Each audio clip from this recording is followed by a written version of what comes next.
What's up, guys? Today is very exciting because we are officially breaking ground on the new shop that we are building out here at the new property. As you can see, we got a skid steer already back there starting to lay down what will be the foundation of the new shop here. So today we're just getting all of this grass scraped back, and then they are bringing some dirt in to start building this whole area up, because like I mentioned in the video when we first got this property, when you build anything out here in Florida, the water table gets so high, especially with all the rain and stuff we get out here, that you want to build your homes, shops, whatever it is, on some sort of elevated land so that the water doesn't build up in the building or around it.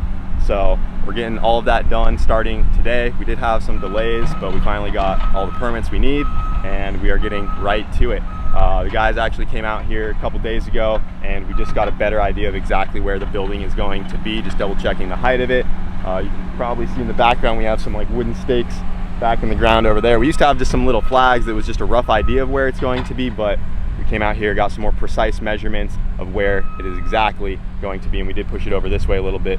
And we're gonna have to rip out a fence today and just start going ahead and getting all this grass out of the way and get this process going so that they can lay down the foundation, get the concrete poured, and get this freaking building up. So I'm really excited. It should be hopefully like 6 to 8 weeks from this point forward till we actually have the building here and we can start moving stuff into it. But yeah, boys, we're sending it. So the first thing they're doing out here is taking out this section of fence right here. This stake right over here is one corner of the building. So we have it right up to where the old fence was.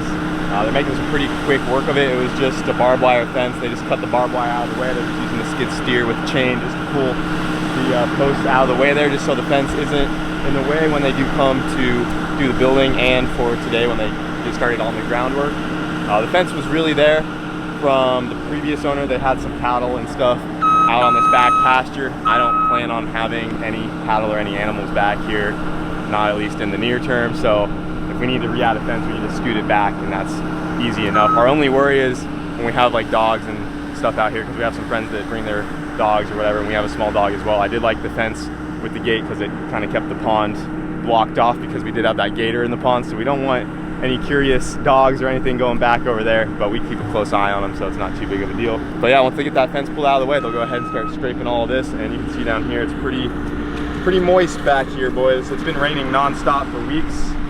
Our pond is really full, and this is exactly why we gotta bring a whole bunch of dirt in to build this whole area up so that no standing water will accumulate inside or around the building.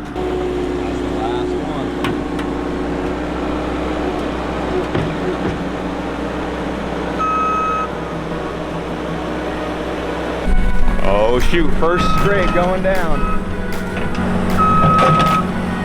Oh yeah. With how much he's pulling up, it's definitely gonna be a mud hole out here.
So today we're doing some work on the turbine powered minivan. We got Chris back in town and he is helping us get this thing ready to go because we have a drag race coming up, and we'll leave it at that for right now. But she's been sitting ever since the last burnout.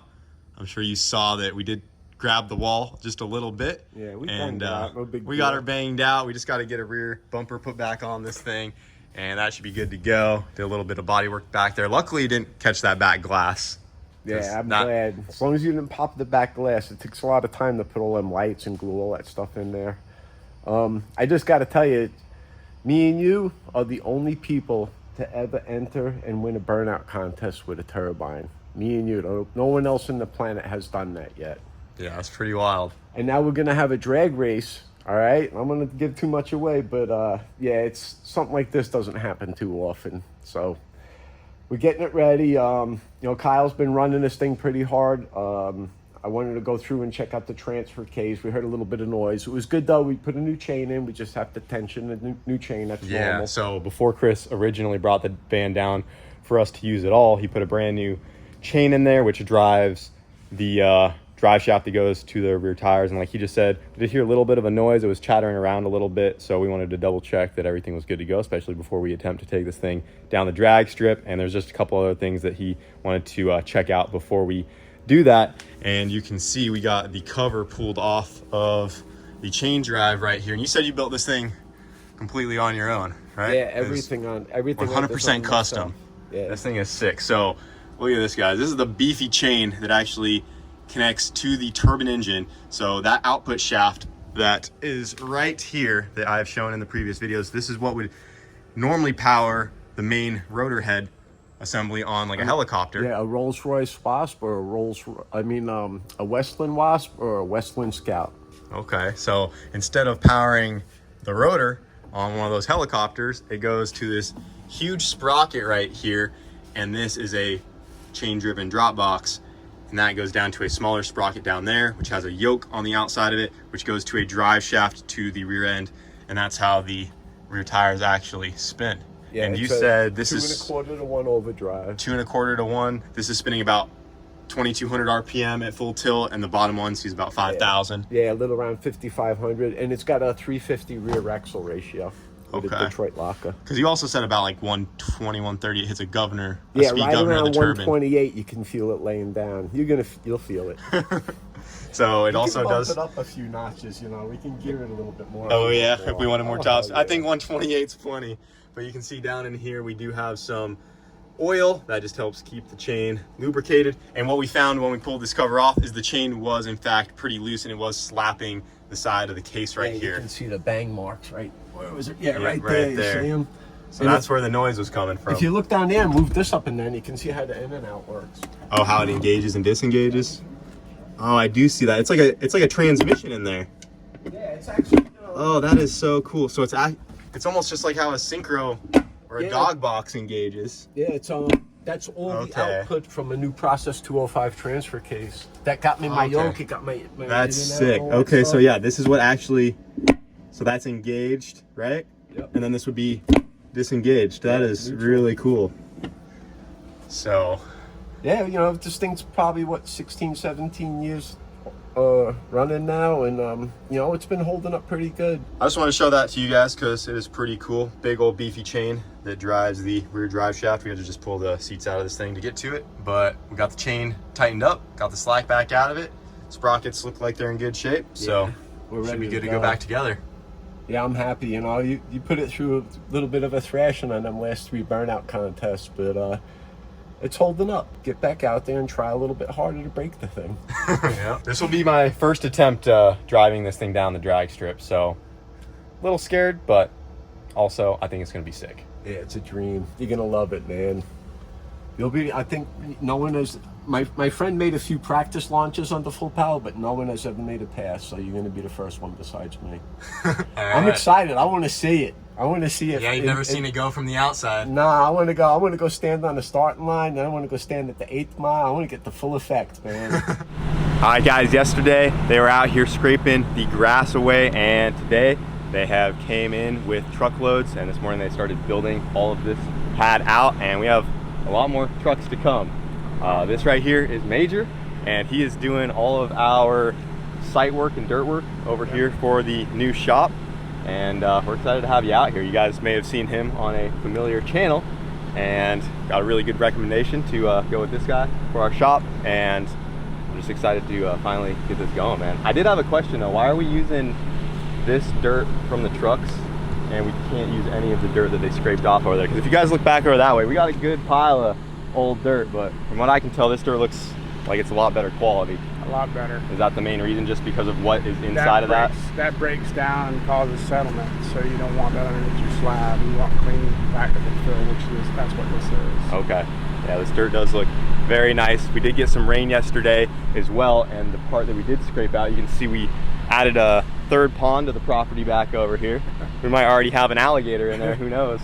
But you're saying that that's not an issue? Nope. It helps when we push it in there, and it helps compaction and everything else. So yeah. Water's not a problem at all for doing any of this? Not for us. Something I was worried about when starting this project is, since it is kind of the rainy season out here, I didn't know if doing the site work and stuff is a bad idea, because if you let it sit out here in the rain, I didn't know if it would like get washed away or something, but you're saying it's actually a good thing, because you want to know where that dirt's going to be and, and keep it packed down. Yep. Awesome.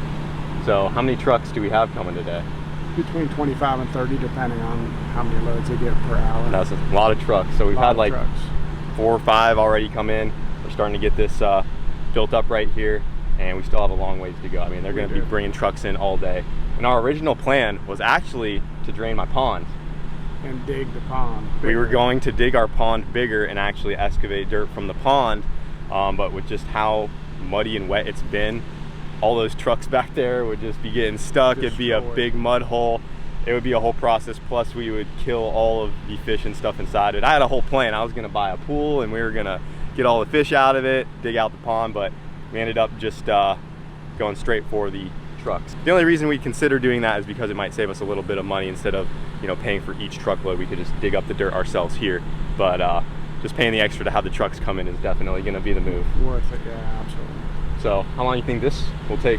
Are they going to be here the rest of the day? Yeah, rest of the day, and probably part of tomorrow, most of tomorrow probably, yeah. Okay.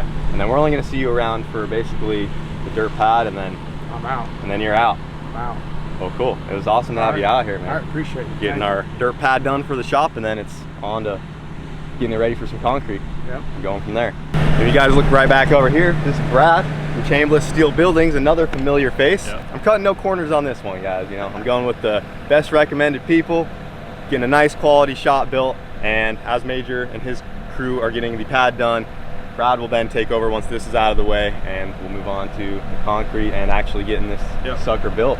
Yeah, so basically we handled all the pre-stuff as well. So we did all the plans, we did all the site plan, we did all the permitting, did a layout, brought in Major. You know, we're trying to get all the right people out here to get this done right. Nice. So she's engineered. She's fully engineered manufacturing and all the Florida code, you know, all for hurricane rating and everything like that. So you'll be good to go. This will be here, something you can pass down to the kids or whoever you want to pass it down to later on. Yeah, it's going to be a big old red iron steel building. Yeah, there are other options, which is like the steel tube, things like that, where you can save money going that route. But I want something big, beefy, strong, not going to go anywhere. Yep. And just do it the best that we can. Every building has its place. For something like this, though, that you're gonna, you know, you want to spend the money on and actually put your valuables in it, and something that's gonna last. You know, red iron is the way to go.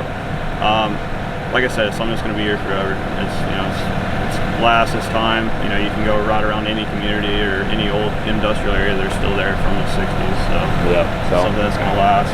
Invested in this thing because I plan on it being here for the life of the property. Florida does have some hurricanes that come through, and I've heard those tube frame buildings get a little sketchy during hurricane season. Definitely. So you have one over there, so hopefully we can we got that one last, and this one will last. Everything will be good out here. Awesome. And I saw you out here the other day, Brett. He was out here measuring, getting these stakes in the ground. Are these lines right here where we need to go for the dirt? Yeah, so this is where the dirt's going to go up to. This is where our concrete, the finished floor for the concrete's going to be. Oh, okay, I see.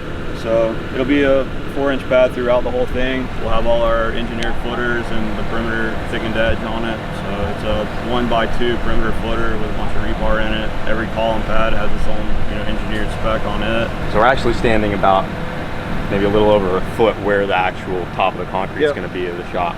And what we did was we shot elevation off your existing building, so everything would match, and we could have a good area for the water to run between them. You're not going to have to worry about flooding. You're not going to flood that building out. You're not going to flood this building out. So everything will kind of be on the same grade, and you'll have, you'll have your drainage through the center of them. Yeah, they'll just kind of both make a V towards the middle there. So yeah, like what he just said is that they match the height of the other building over there, and yeah, hopefully the water will just mainly collect in the center. At some point in the future, I would love to pave a lot of that in asphalt, and then we can do some more grading and work on that to just redirect the water to the back pasture ideally, and just get it out of the way for when we get the heavy rain and stuff. You got a pond there already to collect everything, so the idea would be to direct everything to it.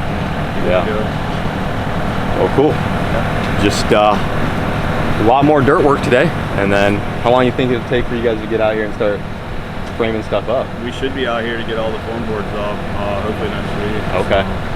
So yeah, I mean, once that permit went through, I mean, now we can just move right along. Permit was a big delay, but we got it all handled and straightened out. Now we're ready to get going now. Hell yeah. Well, I'm excited, boys.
Definitely making a little bit of a muddy mess out here, and one of the dump trucks is getting stuck. Oh no, that might not be good. They were doing so good all day. That's something Major was worried about. He's saying that how wet it is out here. He's worried one of the trucks might get stuck, and you can see where they're coming in and out. They're just tearing up all of our grass out here. So they might have to hook that thing up to the skid steer to get it out of there.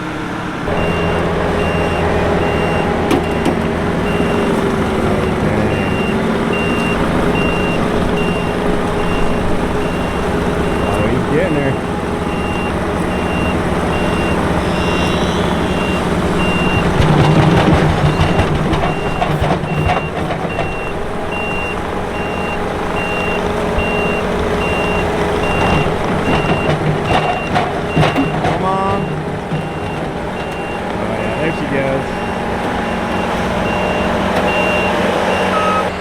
They are tearing it up out here, guys. Look at these ruts.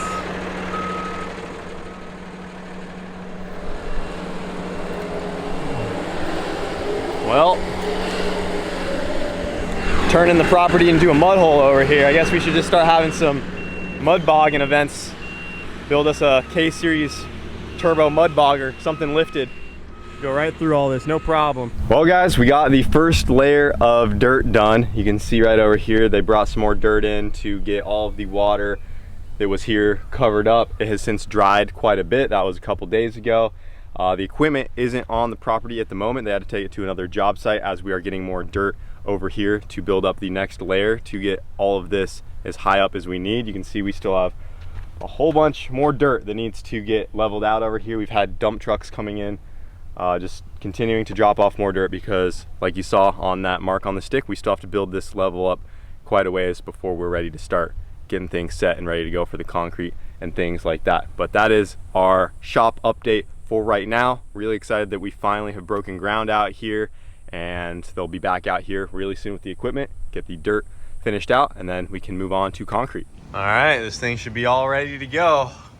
Gonna do a quick test spool up and burnout. Give it a shot, brother. Just to make sure she's ready for this race we got coming up. Hell yeah. If you're gonna break it now so I got time to fix it. Got the gearbox all put back together, seats back in it. There was also a couple relays that I had to fix while you were gone. Yeah. And got those patched up. And I guess you said that there was one of these proximity switches that actually senses when the turbine is either fully out or fully in, and it was messing up some stuff. We had a faulty proximity switch. Put a new one in there and we're good to go. The proximity switch wasn't saying that the pins were released, so that's why you couldn't move the winch back and forth and move the engine in and out. Yeah, so this has a safety mechanism with locking pins that have to unlock to let the engine engage, and long story short, I had to use a jump box to manually unlock it a few times. That was a good idea. I'm impressed. But we got that all sorted, so she's good to go. And Chris was able to get the original bumper back on this thing, even though she did have a couple light wall taps. Luckily, it didn't get damaged too bad, but she should be good to go. Yeah, let's just give it a shot, man. We're opening up, got all the lights going. You got enough fuel in there? Good.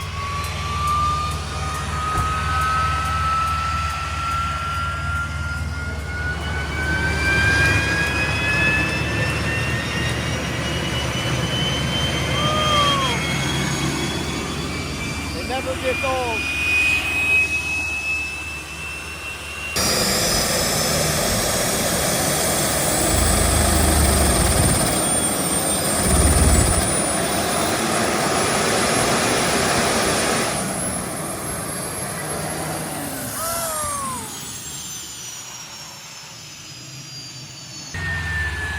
She's good to go, boys. This thing never gets old. That was awesome, man. The neighbors were just saying we weren't loud enough. But... You guys should have seen the text the neighbors sent me the other day. They're like, I hope Greg and the guys over there know that they can be wild still, because they're kind of talking crap about you guys. They're saying you're too boring. I just don't have a turbo van jet. I'm sorry. After we left, they're like, it's been really quiet lately. All right, guys, back over here at the new property, and they are starting to get the second layer all flattened out here. As you guys just saw earlier, we had a whole bunch of piles of dirt out here from the dump trucks that have continued to come in, and it looks like we're about maybe 60% of the way done with this second layer. We're still gonna have some more dump trucks coming in the next final days to get this fully leveled out. This alone has been, you know, almost a 3 to 4 day process, just waiting on the dump trucks to come in, and they have been using the skid steer for different job sites as well, bringing it back and forth. But as you can see, we are finally up to the first line, and then that secondary line, get out of the way, Oakley. This is gonna be where the concrete is, and you can just see how much higher up we are now compared to down over there, so we won't have to worry about flooding or anything like that. But that is pretty much where we are for right now with this update on the shop. It's really exciting that we finally have broken ground on this, and yeah, hopefully we can just keep going full steam ahead.